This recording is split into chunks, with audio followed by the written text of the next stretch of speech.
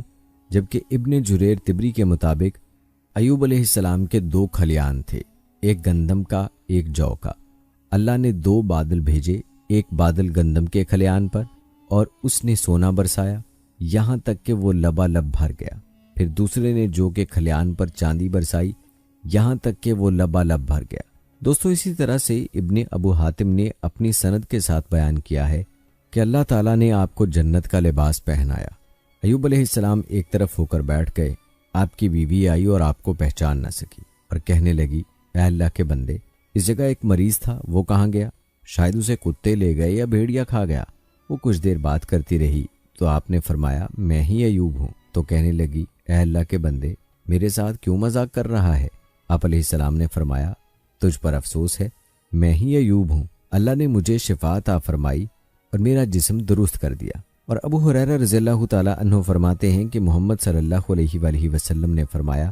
جب اللہ پاک نے حضرت ایوب علیہ السلام کو تندرستی دی تو ان پر سونے کی ٹڈیوں کی بارش برسائی۔ آپ اپنے ہاتھ سے لے کر ان کو کپڑوں پر ڈالنے لگے۔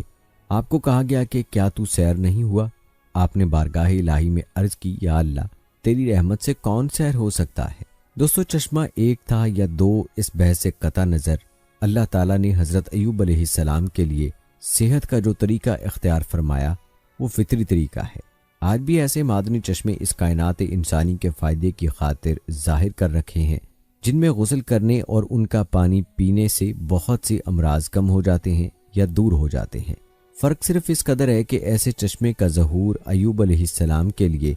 اعجاز کی صورت میں ہوا اور عام حالات میں اسباب کے ماتحت ہوا کرتا ہے۔ امام بخاری رحمۃ اللہ علیہ نے اپنی صحیح میں روایت نقل کی ہے کہ نبی اکرم صلی اللہ علیہ وآلہ وسلم نے ارشاد فرمایا،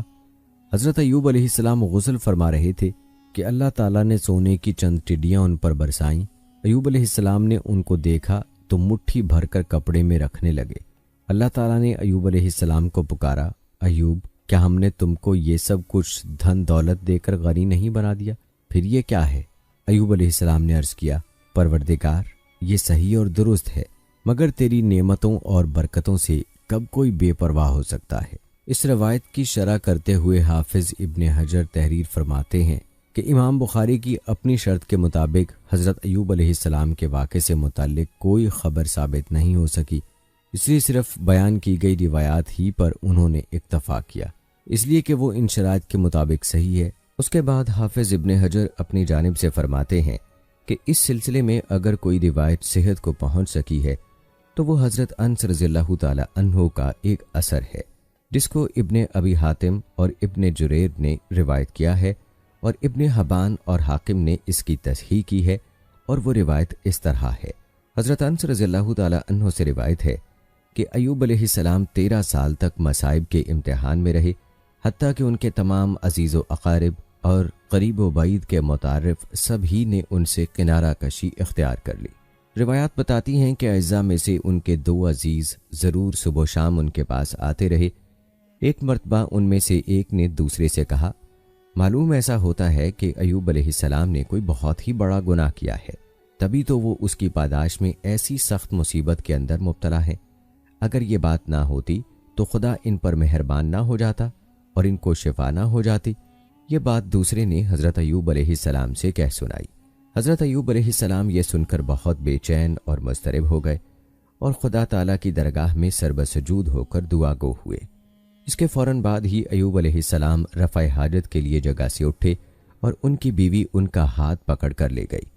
جب فارغ ہو گئے اور وہاں سے علیحدہ ہوئے تو اللہ کی وحی نازل ہوئی کہ زمین پر پاؤں سے ٹھوکر مارو، اور جب انہوں نے ٹھوکر ماری تو پانی کا چشمہ ابل پڑا،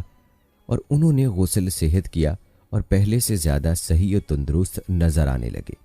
یہاں بیوی انتظار کر رہی تھی کہ ایوب علیہ السلام تازگی اور شگفتگی کے ساتھ سامنے نظر آئے۔ وہ قطعاً نہ پہچان سکیں اور ایوب علیہ السلام کے متعلق انہی سے دریافت کرنے لگیں۔ تب آپ نے فرمایا، میں ہی ایوب ہوں، اور خدا کے فضل و کرم کا واقعہ سنایا۔ روزمرہ کے کھانے کے لیے ایوب علیہ السلام کے پاس ایک گٹھڑی گیہوں کی اور ایک جو کی تھی۔ اللہ تعالیٰ نے ان کی دولت میں اضافہ کرنے کے لیے گیہوں کو سونے اور جو کو چاندی سے بدل دیا۔ ناظرین، قریب اسی قسم کا واقعہ ابن ابی حاتم نے حضرت عبداللہ بن عباس رضی اللہ تعالیٰ عنہ سے بھی روایت کیا ہے، اور مدت مصیبت کے متعلق وہب بن منبع 3 سال بیان کرتے ہیں اور حسن سے 7 سال منقول ہے۔ ناظرین، مرض کے عرصے کے حوالے سے بھی کئی اقوال ہیں۔ وہب بن منبع کے مطابق مکمل 3 سال، جبکہ انس بن مالک رضی اللہ تعالیٰ عنہ کے مطابق 7 سال اور کچھ مہینے، اور آپ کو کوڑا کرکٹ میں پھینک دیا گیا اور آپ کے جسم میں بہت سے کیڑے پیدا ہو گئے، یہاں تک کہ اللہ نے ان کی تکلیف کو دور فرمایا۔ اسی طرح حضرت حمید کے مطابق 18 سال آپ اس مرض میں مبتلا رہے، جبکہ اسماعیل بن عبد الرحمن السدی فرماتے ہیں کہ آپ کا گوشت گل سڑ گیا تھا، ہڈیاں اور پٹھے باقی رہ گئے تھے، اور آپ کی زوجہ راکھ لا کر ان کے جسم کے نیچے بچھا دیتی۔ جب تکلیف کی مدت زیادہ ہو گئی تو آپ کی بیوی نے کہا، اے ایوب، آپ اپنے رب سے دعا کریں کہ وہ اس تکلیف سے چھٹکارا عطا کرے اور آزمائش ٹال دے۔ ایوب علیہ السلام نے جواب دیا، اللہ نے مجھے 70 سال صحت و سلامتی سے نوازا، تو کیا میں 70 سال بیماری پر صبر نہیں کر سکتا؟ تو آپ کی زوجہ رو پڑیں اور لوگوں کے گھروں میں محنت مزدوری کرتی، اور اس کی جو کچھ مزدوری ملتی تو اس سے آپ کے کھانے کا انتظام کرتی۔ ناظرین، ایسا معلوم ہوتا ہے کہ یہ اور اس قسم کی روایات کا ماخذ سفر ایوب سے منقول اسرائیلی روایات ہیں، اس لیے کہ اس صحیفے میں ہی ایوب علیہ السلام کے متعلق یہ 2 باتیں خصوصیت سے درج ہیں جن کا ذکر قرآن پاک میں موجود نہیں ہے۔ ایک یہ کہ حضرت ایوب علیہ السلام کے چند دوستوں نے ان سے کہا تھا کہ تو نے کوئی سخت گناہ کیا ہے، تبھی اس مصیبت میں مبتلا ہوا۔ دوسری یہ کہ حضرت ایوب علیہ السلام نے اس کو تسلیم نہیں کیا اور ان سے مناظرہ کیا۔ یہ مناظرہ بہت طویل ہے اور صحیفے کے اکثر ابواب اسی سے متعلق ہیں، اور جب دونوں دوستوں نے کسی طرح یقین نہ کیا تب بے چین و مضطرب ہو کر ایوب علیہ السلام نے خدا کی درگاہ میں دعا کی کہ ان کی صداقت ظاہر کر اور شفایاب کر دے۔ ناظرین، یہ تھا تذکرہ حضرت ایوب علیہ السلام کے واقعے کا اور اس حوالے سے تحقیقی حقائق کا۔ آئیے اب آپ کو یہ بتاتے ہیں کہ حضرت ایوب علیہ السلام کی شخصیت اور آپ علیہ السلام کے ادوار کے بارے میں مورخین کا کیا کہنا ہے اور سفر ایوب کیا بتاتی ہے۔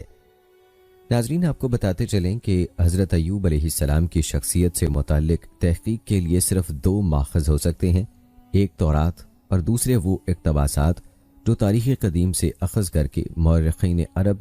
اور مورخین اسلام نے نقل کیے ہیں، اور اگر ان کے ساتھ چند خارجی قرائن کو بھی شامل کر لیا جائے تو اس مسئلے پر کافی روشنی پڑتی ہے۔ ناظرین، حضرت ایوب علیہ السلام کے متعلق سب سے قدیم شہادت سفر ایوب کی ہے، یعنی وہ صحیفہ جو مجموعہ تورات میں ایوب علیہ السلام کی جانب منسوب ہے۔ اس میں ان کی حیات طیبہ کے متعلق تفصیلی حالات درج ہیں۔ سفر ایوب میں تاریخی حیثیت سے ایوب علیہ السلام کے متعلق 2 باتیں بیان کی گئی ہیں۔ ایک یہ کہ وہ سرزمین اوز کے بادشاہ تھے۔ اوز کی سرزمین میں ایوب نام کا ایک شخص تھا۔ وہ شخص کامل اور راست باز تھا اور خدا سے ڈرتا اور بدی سے دور رہتا تھا۔ دوسری بات یہ کہ ان کے مویشی اور چوپایوں پر سبا اور کسدیوں یعنی بابلیوں نے حملہ کر کے لوٹ لیا تھا۔ اس سے یہ ثابت ہوتا ہے کہ وہ ان دونوں قوموں کے زمانے عروج کے معاصر تھے۔ ناظرین، سفر ایوب کے ان 2 حوالوں کی وضاحت کے علاوہ ایک اور تاریخی مسئلہ بھی ہے جس سے حضرت ایوب علیہ السلام کے زیر تحقیق مسئلے میں مدد مل سکتی ہے۔ وہ یہ کہ تورات اور کتب تاریخ میں ایک نام یوباب آتا ہے، اور محققین کا خیال اس کے متعلق یہ ہے کہ ایوب اور یوباب ایک ہی شخصیت کے 2 نام ہیں۔ دراصل عبرانی میں یوباب کو اوب کہا گیا ہے اور یہی اوب عربی میں ایوب ہو گیا۔ لیکن اس تحقیق کے باوجود کہ ایوب، یوباب اور اوب مختلف زبانوں میں ایک ہی شخصیت کے نام ہیں، حضرت ایوب علیہ السلام کی شخصیت سے متعلق مسئلہ پھر بھی حل طلب رہتا ہے اور کچھ تفصیل چاہتا ہے۔ آپ کو بتاتے چلیں کہ تورات کے بیان کے مطابق یوباب 2 جدا جدا شخصیتوں کے نام ہیں، ایک بنی یقطان میں سے ہے اور دوسرا بنی ادوم میں سے۔ جو یوباب یقطان کی نسل سے ہے، اس کا زمانہ حضرت ابراہیم علیہ السلام سے بھی مقدم ہے، کیونکہ اس کا سلسلہ نسب 5 واسطوں سے حضرت نوح علیہ السلام تک پہنچتا ہے، یعنی یوباب بن یقطان بن عبر بن صلح بن ارفقسد بن شام بن نوح علیہ السلام۔ جو بنی ادوم میں سے ہے وہ بھی اگرچہ حضرت موسیٰ علیہ السلام سے پہلے ہے، لیکن یوباب اول کے زمانے سے اس کا عہد متاخر ہے، اس لیے حضرت اسحاق علیہ السلام کے تذکرے میں اس کا ذکر آ چکا ہے کہ ادوم حضرت اسحاق علیہ السلام کے صاحبزادہ عیسو یا ایز یا عیسو کا لقب ہے، اور یہ کہ وہ حضرت یعقوب علیہ السلام سے بڑے تھے اور کنعان سے ترک وطن کر کے اپنے چچا حضرت اسماعیل علیہ السلام کے پاس حجاز میں آ گئے تھے، اور ان کے صاحبزادی محلات، مہلت یا بشامہ یا باسمہ سے شادی کر کے عرب کے اس حصے سرزمین میں آباد ہو گئے تھے جو شام و فلسطین کے جنوب مغرب میں عرب کی آخری حد ہے، اور جس جگہ کوہ سعیر کا سلسلہ طول میں شمال سے جنوب تک چلا گیا، یا یوں کہہ دیجئے کہ وہ مقام جو عمان سے ہجر موت تک وسیع ہے۔ اور ناظرین آپ کو بتاتے چلیں کہ اسی واقعے کو کچھ مفسرین اور محققین نے کچھ اس طرح سے بیان کیا ہے۔ ناظرین مرض کے عرصے کے حوالے سے بھی کئی اقوال ہیں۔ وہب بن منبع کے مطابق مکمل 3 سال، جبکہ انس بن مالک رضی اللہ تعالی عنہ کے مطابق 7 سال اور کچھ مہینے، اور آپ کو کوڑا کرکٹ میں پھینک دیا گیا اور آپ کے جسم میں بہت سے کیڑے پیدا ہو گئے، یہاں تک کہ اللہ نے ان کی تکلیف کو دور فرمایا۔ اسی طرح حضرت حمید کے مطابق 18 سال آپ اس مرض میں مبتلا رہے، جبکہ اسماعیل بن عبد الرحمن السدی فرماتے ہیں کہ آپ کا گوشت گل سڑ گیا تھا، ہڈیاں اور پٹھے باقی رہ گئے تھے، اور آپ کی زوجہ راکھ لا کر ان کے جسم کے نیچے بچھا دیتی۔ جب تکلیف کی مدت زیادہ ہو گئی تو آپ کی بیوی نے کہا، اے ایوب، آپ اپنے رب سے دعا کریں کہ وہ اس تکلیف سے چھٹکارا عطا کرے اور آزمائش ٹال دے۔ ایوب علیہ السلام نے جواب دیا، اللہ نے مجھے 70 سال صحت و سلامتی سے نوازا، تو کیا میں 70 سال بیماری پر صبر نہیں کر سکتا؟ تو آپ کی زوجہ رو پڑیں اور لوگوں کے گھروں میں محنت مزدوری کرتیں، اور اس کی جو کچھ مزدوری ملتی تو اس سے آپ کے کھانے کا انتظام کرتیں۔ ناظرین ایسا معلوم ہوتا ہے کہ یہ اور اس قسم کی روایات کا ماخذ سفر ایوب سے منقول اسرائیلی روایات ہیں، اس لیے کہ اس صحیفے میں ہی ایوب علیہ السلام کے متعلق یہ 2 باتیں خصوصیت سے درج ہیں جن کا ذکر قرآن پاک میں موجود نہیں ہے۔ ایک یہ کہ حضرت ایوب علیہ السلام کے چند دوستوں نے ان سے کہا تھا کہ تو نے کوئی سخت گناہ کیا ہے تبھی اس مصیبت میں مبتلا ہوا۔ دوسری یہ کہ حضرت ایوب علیہ السلام نے اس کو تسلیم نہیں کیا اور ان سے مناظرہ کیا۔ یہ مناظرہ بہت طویل ہے اور صحیفے کے اکثر ابواب اسی سے متعلق ہیں، اور جب دونوں دوستوں نے کسی طرح یقین نہ کیا تب بے چین و مضطرب ہو کر ایوب علیہ السلام نے خدا کی درگاہ میں دعا کی کہ ان کی صداقت ظاہر کر اور شفایاب کر دے۔ ناظرین یہ تھا تذکرہ حضرت ایوب علیہ السلام کے واقعے کا اور اس حوالے سے تحقیقی حقائق کا۔ آئیے اب آپ کو یہ بتاتے ہیں کہ حضرت ایوب علیہ السلام کی شخصیت اور آپ علیہ السلام کے ادوار کے بارے میں مورخین کا کیا کہنا ہے اور سفر ایوب کیا بتاتی ہے۔ ناظرین آپ کو بتاتے چلیں کہ حضرت ایوب علیہ السلام کی شخصیت سے متعلق تحقیق کے لیے صرف 2 ماخذ ہو سکتے ہیں، ایک تورات اور دوسرے وہ اقتباسات جو تاریخ قدیم سے اخذ کر کے مورخین عرب اور مورخین اسلام نے نقل کیے ہیں، اور اگر ان کے ساتھ چند خارجی قرائن کو بھی شامل کر لیا جائے تو اس مسئلے پر کافی روشنی پڑتی ہے۔ ناظرین حضرت ایوب علیہ السلام کے متعلق سب سے قدیم شہادت سفر ایوب کی ہے، یعنی وہ صحیفہ جو مجموعہ تورات میں ایوب علیہ السلام کی جانب منسوب ہے۔ اس میں ان کی حیات طیبہ کے متعلق تفصیلی حالات درج ہیں۔ سفر ایوب میں تاریخی حیثیت سے ایوب علیہ السلام کے متعلق 2 باتیں بیان کی گئی ہیں۔ ایک یہ کہ وہ سرزمین اوز کے بادشاہ تھے۔ اوز کی سرزمین میں ایوب نام کا ایک شخص تھا، وہ شخص کامل اور راست باز تھا اور خدا سے ڈرتا اور بدی سے دور رہتا تھا۔